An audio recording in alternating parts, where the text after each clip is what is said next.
Still.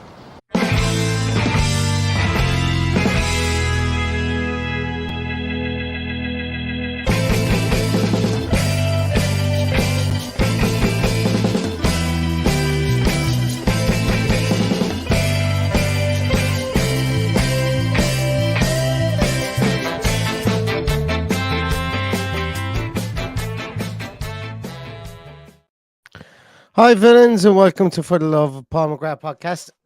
Very close to the microphone there, and I blew the ears off myself for a change. I know a lot of you guys say that the opening credits blow the ears off you guys from time to time, but I very nearly blew my own ears off there. Anyway, less of that, less of me feeling sorry for myself, and more of a bit of a description or a bit of an explanation as to why I wanted to do this podcast. And I suppose it's more so. It's not one of the normal ones that I would do with regards to going into. Well, we're going to go into massive depth in Dario Osorio in a moment, but the link to this guy is it's gone around the world based on a Twitter post from an account that I don't know very much about, that I don't even know if it's reputable, that I don't even know if it's credible or viable or valid. The account itself has something to do with Sky Sports in the actual bio. And I'm not doubting this could be a very valid piece of information. I just don't know. But I think it's a good exercise in, number one, I suppose, looking at this as a link. I suppose one or two things will happen. We'll sign him or we won't. It's as simple as that. And, when you look at the transfer market, without dumbing it down too much, we either sign players we're linked to or we don't. Sometimes we get linked to players and nothing ever follows up on it. But for this guy in particular, and I think a lot of South Americans in particular, I think it will be a lot of the initial links will come from accounts that maybe people don't know of, or maybe people will how will I put it, will maybe kind of struggle with the credibility or the validity of the link, specifically for younger players, I think, in South America.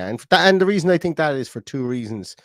The British media, excuse me, apparatus that's there is usually based upon agent links, agent conjecture, agent conversation, agent drip feeding of information.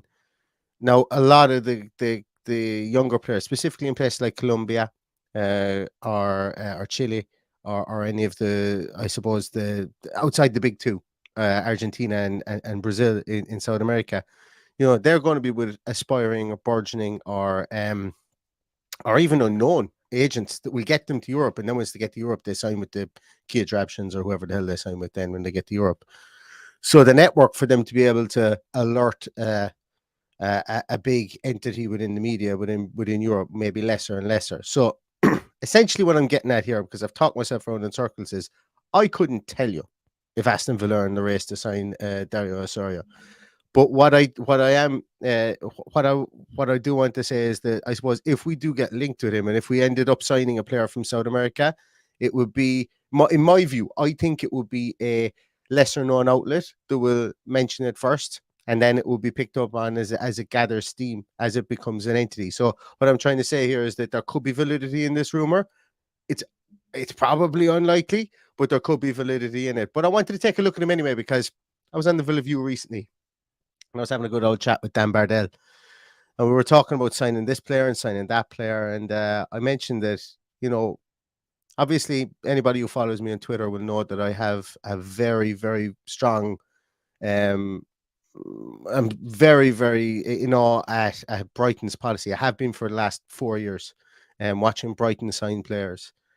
Probably even a bit longer. And I think their recruitment strategy has just been excellent. And look, it's not just because they're now being linked with selling the likes of Moise Caicedo for 100 million, apparently. It's not just that, but some of the business they've done, like how they got 60 million from Marco Correa, is just blows my mind out the side of my head. He's a guy that I don't rate at all. But they've obviously got money for players like Yves Bissouma. They've brought them in. So they're very, very good at scouting players, at evaluating talent. And they've turned their eye to the South American market, and they've started to do some fantastic things down there. or to sign some fantastic players or some players. They've actually turned their eye to the Irish market. Evan Ferguson. If anybody's been living under a rock for the last month, go check out Evan Ferguson. We're terribly excited about him here in Ireland. And they've just signed an absolutely unbelievably prolific striker here called Marco Mahoney from Cork City. He can score goals from anywhere.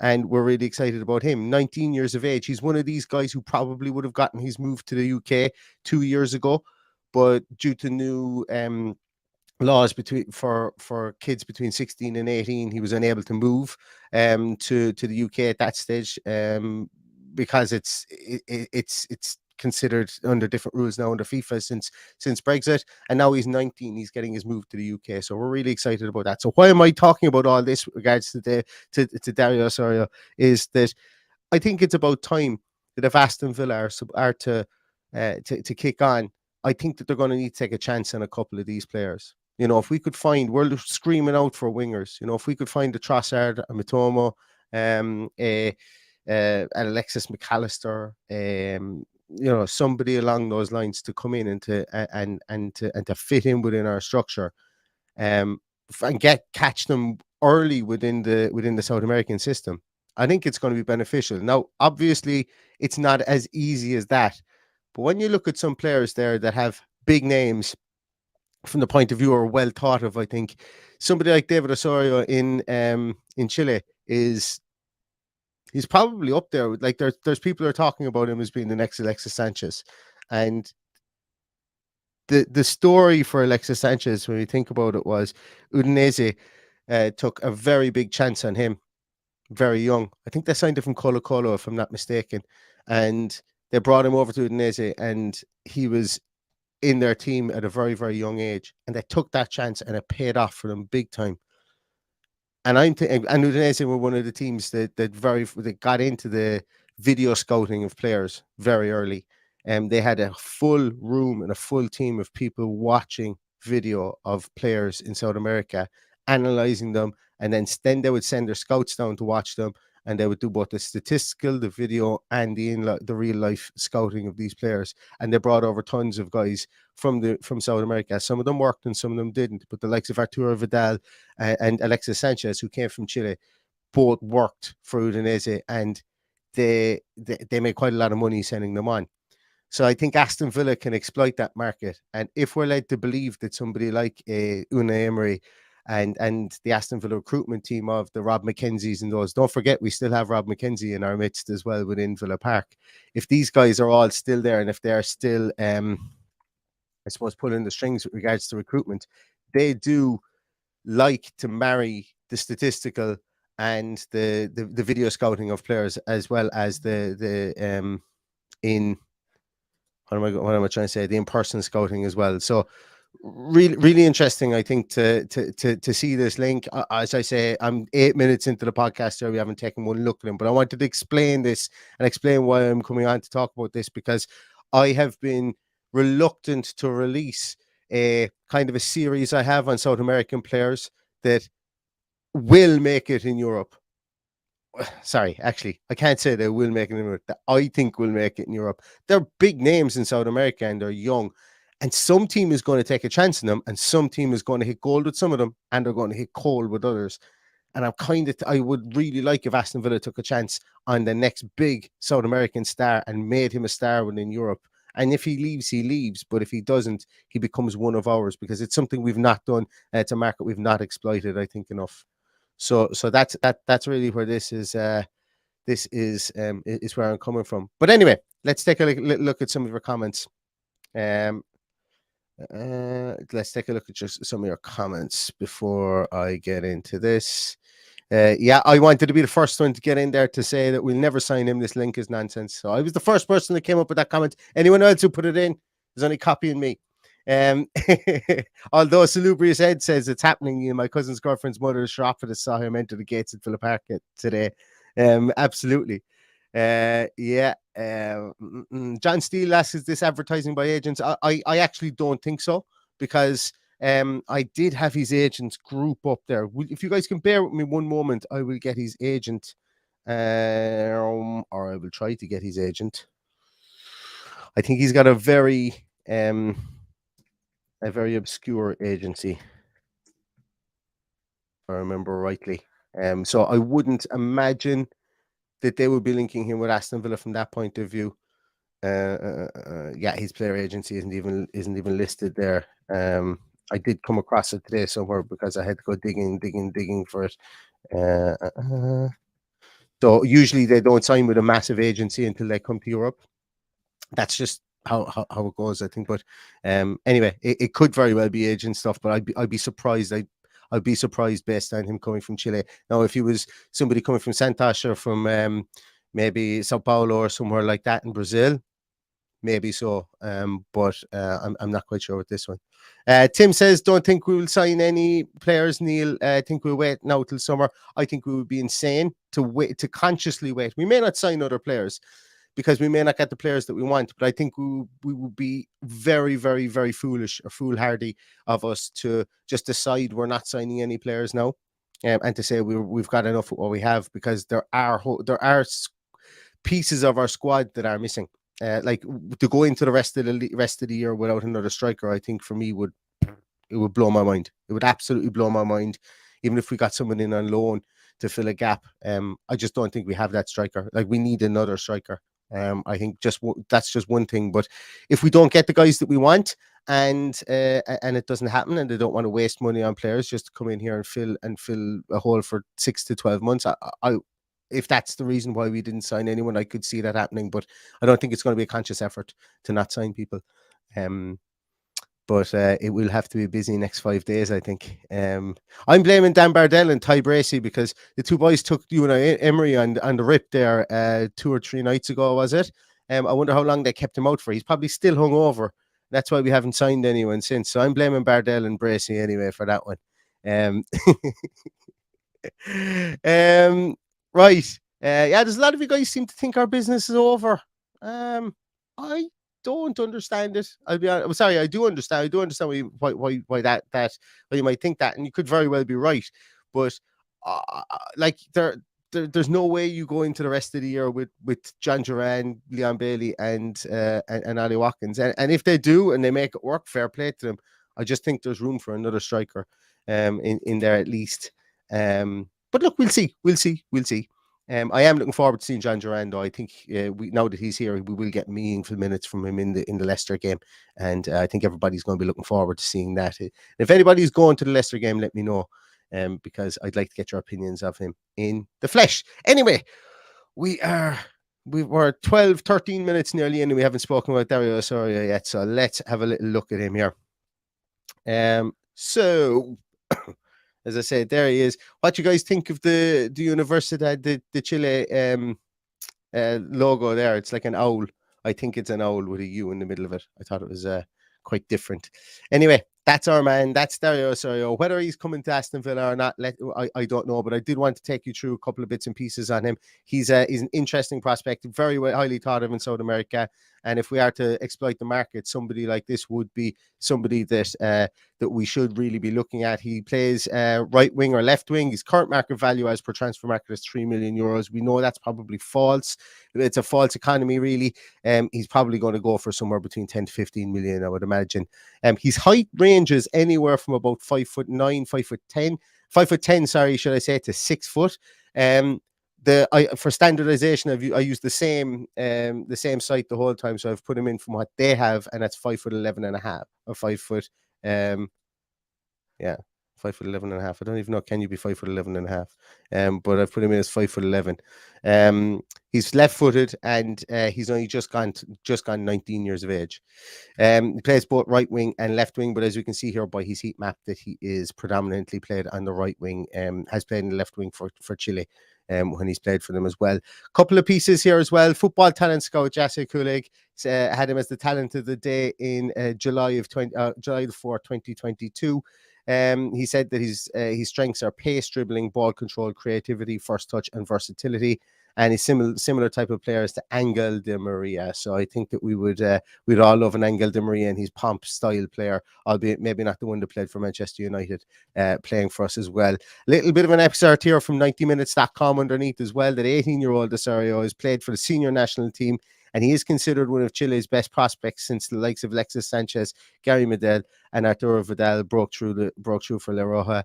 Dario Osorio has a lot of personality, and that's important. Like Gary or Vidal once had, you need personality to play for the national team, and he has it. And that was a direct quote from Alexis Sanchez as well. So Osorio was called into the Chile squad, full squad for the recent friendlies in Europe with Morocco and Qatar. But he did not feature, although he did line up for the under-20s against England as they met in the Costa Calida Super Cup tournament in Spain. So that's just a little piece about him. Also, I found a really, really great article on the leftbackfootball.com, and I'm going to read you some of this as well. I didn't want to pop it up there because I wasn't sure um, whether that might get me a copyright strike or not. But if anybody wants to go and look at it, please do, and you can read it yourself. But just to read you some pieces from this, it's a really good article. It goes into depth about, I suppose, his upbringing. And I'll read you a small bit on this as well. It says that Dario Osorio announced himself to Chilean football coming off the bench as a 17-year-old, bursting forward on the counter-attack and scoring a goal in a pre-league tournament match against Colo Colo. He joined Universidad de Chile at under 15 level after two scouts saw him play in the municipal school of something. Huelas. I'm gonna try and pronounce it as his local school is. He was born in the Huelas community of Valparaiso region of Chile. He originally had a stint with Santiago Wanderers as he wanted to be a footballer at a young age, as Cristobal Rojas and Mario Santelices, as well as Ruben Farfan. A university had the Chilean player recommended him to the club. The under 18 the 18-year-old was smaller than his teammates in his age group, as moving to Santiago made him miss his family, while his mother, Alicia, who was a pillar of his life, encouraged him to continue to chase his dreams. So his mother as well was a former footballer herself. And while Dario was already being bestowed with the moniker La Joya, which is given to exhilarating, game-changing geniuses in South American football, Osorio has a shy and withdrawn nature, which does not extend to the football pitch, as the 18-year-old is a big fan of Alexis Sanchez, while he has already made inroads into the Chilean national team, as he was called up this summer. As Universidad de Chile are currently in an unstable period, the 18-year-old has taken it upon himself to provide a joy to the fans and drive his team forward, as he was already being subject of interest from Brighton and Hove Albion, as well as Watford in England. He's a left-footed attacker who can play on either flank, receiving possession on the left flank to angle perfectly driven crosses to teammates, or tucking inside to receive possession, connect play, or make intelligent runs in build-up. He can play on the right flank, where he is cut inside onto his stronger left foot, angle well-weighted through balls to runners, and have shots on goal as well. So also within this article at the end, it mentions here that at 18 years of age, and in his first season, Osorio's underlying metrics are impressive, as it shows that he is on the cusp of being one of the most entertaining players in the Chilean Premier Division. As a player who can progress possession, he can drop into either of the half spaces to receive possession from the centre backs, or into the more central roles to work one-touch connections in tight spaces. Or he can turn to drive the ball forward and tread immaculate through balls through tight spaces. And in the opposition half, he can play on either flank as well as in the central spaces, receiving possession in the wide zones to cross the ball, or he can work connections to move into the centre to tread through balls for runners to create crossing or shooting opportunities. He also has the intelligence and combination play and movement to work 1-2s with teammates before making runs into the channels. He also can receive possession and have shooting opportunities for higher quality crossing opportunities. In terms of run making, he has shown potential with his ability to make well-timed runs in behind, while he will need to improve his finishing in 1v1s. Defensively, Osorio will show potential as a player who can apply pressure on the ball with efficiency while being able to cover for his fullbacks, as his size allows him to be an imposing figure in one-on-ones. So one of the big things with him was that he had a bit of a growth spurt over the last 18 months to 2 years. And when he first joined, I think the academy, when he first joined Universidad de Chile, he was like 5'8" or something like that, and he had a growth spurt, and now he's touching 6 foot, and it's made a big difference to his game as well. So I do apologize to any Spanish speaking people out there for butchering some of the stuff I've mentioned there. But as I say, as I say, I did try my best. Let's look at some of his statistics here. So just it's very difficult to find a lot of statistics on the Chilean Premier Division as well. So I've done my best on this one. But with regards to tackles, dribbles, blocks, interceptions, and fouls committed, he does, like, for an 18-year-old, 19-year-old kid, he doesn't shy away from that work as well. Gets a decent amount of touches and has a 71% pass completion rate. He has a successful dribble rate of 47%, which is quite good. And I would imagine that in the Chilean Premier Division as well, a lot of defenders will back off more often than not. When you look at the tape, he does tend to isolate himself very much, or the team tend to isolate him on a fullback or on a centre half. And I suppose if you do get the ball in that instance, it's with this guy's pace and his dribbling ability, it's probably going to be a no contest with regards to that. Look at his aerial duels one as well. He doesn't shy away from a header. In my tweets, I tweeted out today as well. I might be able to show you that. I don't think I will get a strike for showing you my own Twitter account. I don't think I will. If I do, I'll let you guys know anyway. But let me share my Twitter account here, and I can show you this. So on my Twitter account, you'll be able to find this tweet, and you'll be able to see any of the goals that he scored in his senior career so far. I think there's 2 goals missing. There's one whereby he charges down the goalkeeper and it kind of hits off him and goes into the back of the net. I didn't put that one in there because it doesn't really showcase much, but there are goals in there, so I'm going to stop sharing that for the time being. But you guys can check that out on my Twitter page as well if you do wish to see those goals. But what I like from him here as well is he's able to take shots. He's got a 2.15 shots per 90 minutes, which I think is interesting because we are a bit shot shy in a lot of instances. You take Philippe Coutinho out of our team, and the amount of shots we take actually drastically decreases. I think that, if you don't shoot, you don't score. And I think that also if you don't shoot on target, you don't score as well. And albeit that this guy is a young kid, he is a bit wayward and he's shooting from time to time, with only 32.4% on target rate. But saying that, he still has the same rate of getting shots on target as our incumbent players, the players that we have at the moment. So for somebody who's just turned 19 and learning his way in the game, that could be seen as a positive, or an area where he could be molded as well. So all in all, as I say, this guy is very, very well thought of. I couldn't tell you. I have no idea whether he's going to join Aston Villa. It's probably not. It probably a case whereby he isn't. But when you look at teams like the 2 teams that were referenced in that article that I read out to you guys, they are Brighton and Watford. And Watford are part of the Pozzo family, I think it is, that owns Udinese. So I mentioned Watford and I mentioned Udinese, and they do like to scout South America to within an inch of its life. And while this guy isn't a hidden gem in South America, he's well known, he's well thought of down there. What's to say that Aston Villa can't get in on the ground floor with a player like this, or maybe a striker like I've mentioned him 2 or 3 times before, Marcus Leonardo for Santos. Absolute, like, he's going to be a brilliant striker. I can't see him not playing for Brazil unless something goes completely wrong. And as I say, I have a couple of pieces done and a couple of Brazilian players in particular. But I didn't want to release them during the transfer window because we had no links to them. And I think that's an exercise for the months leading the next few months prior to the next transfer window, because it's highly unlikely any of them will be coming to Aston Villa. But it's an interesting study on them anyway to see what is down there.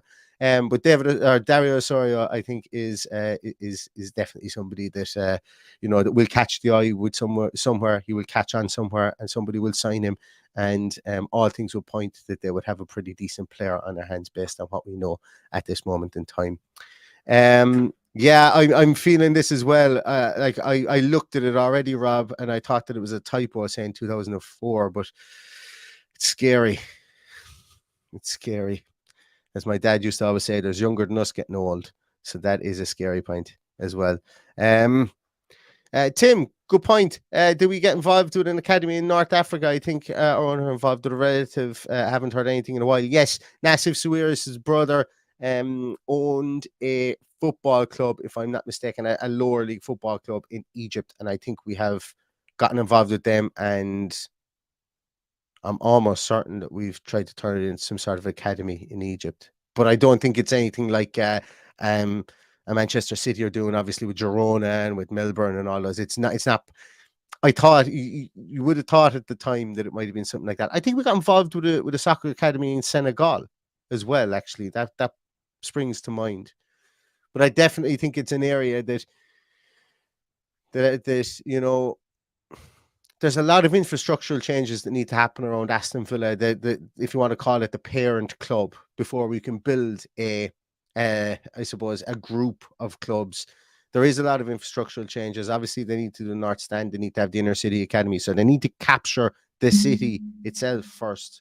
And then I think after that, maybe in the next 2-3 years, it would be foolish uh, I suppose if the money is there, I won't say it would be foolish, because I'd say if the money is there to invest in a team within another country, to utilize it, because what we're looking at the moment, guys, if you think about this, like so Louis Barry are going on loan. They're getting very few games because what's happening is managers are worried about losing their job. They're worried about and then January comes along and they go in, they buy tried and tested, grizzled old veterans to come in and take these guys' jobs, these guys' places, should I say, like so Louis Barry and so on. Whereas my thought process has been, and probably will be for the foreseeable future, is that if you can't buy another team in England, which they won't be, which they wouldn't be able to do, why not buy a team in a league that is perceived to be lesser than the Premier League and send these guys out on loan there? Like buy a team in the Portuguese league, or maybe buy a team in one of the Scandinavian leagues, or maybe buy a team in, I don't know.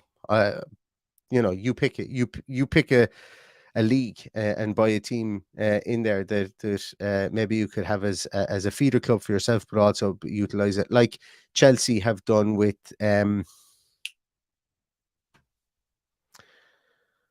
what's that club?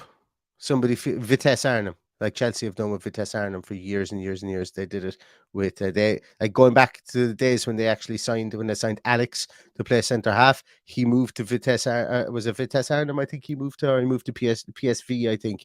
But basically, they got him a move in there through their Dutch feeder club, and was allowed them to get him a move in there to PSV. Stayed there, got his work permit, came to England, and was a player that was able to play for them. So I think they've done it as well with the likes of Man City have done it with the likes of Angelino as well, who never actually went on to play with Man City.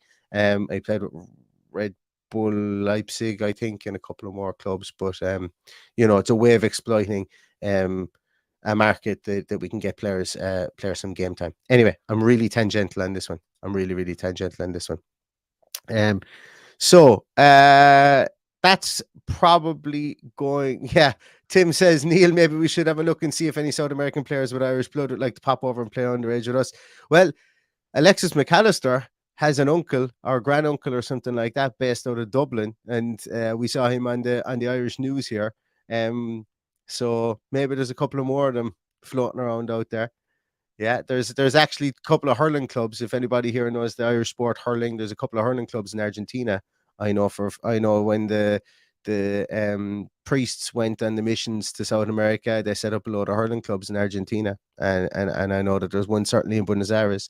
So maybe there is Irish contingents around South America, and they're more than welcome to come. We need an injection of some sort of flair and flamboyancy, I think, in Irish football at the moment. So that would be most welcome.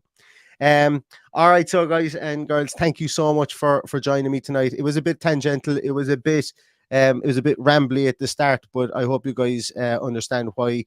I suppose what I was trying to get from that, and what I was trying to explain from it, and maybe I'm right, maybe I'm not.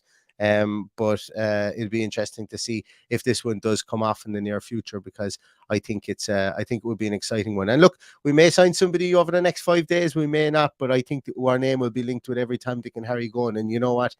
I'm going to make hay while the sun shines the next 5 days, because I love nothing more than a good transfer rumor to try, as I said, to always try and see what the manager wants. And there will be some we'll dismiss out of hand, like the Aubameyang rumor. I'm not even sure the Ziyech rumor as well fits maybe the structured type of player that Unai Emery would like. But that's why I haven't done anything on the two of those. But look, as I say, if we do get any more news over the next few days, we will join. And on that, actually, I hope we don't sign anybody tomorrow because I won't be near my computer tomorrow to do anything on signings. So if they could hold off until Saturday or Sunday, it would be absolutely fantastic. But saying that, I do have a little bit of an opinion piece myself. I would kind of like this tomorrow. It'll be out earlier. It'll be out or around lunchtime tomorrow. It's to do with a winger. I think that Aston Villa could sign based on the profile of the wingers they've been linked to already. That they could sign, they could get, and it would be available from the continent. That I think could come in and will be decent in English football.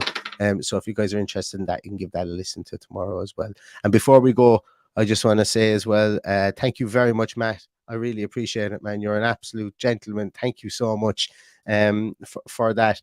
And I'm just after getting a notification to say there that Nico Williams absolutely played a storm in the Copa del Rey for Atletico Bilbao tonight. So that makes me a small bit jealous that that the £45 million bid, even though it was accepted, that he didn't reciprocate the love that we showed for him. So maybe that comes to fruition in the summer or something along those lines. But thanks very much, everybody, for joining tonight. I wish you all the best. Stay safe, stay healthy, and all that's left to say is up the Villa.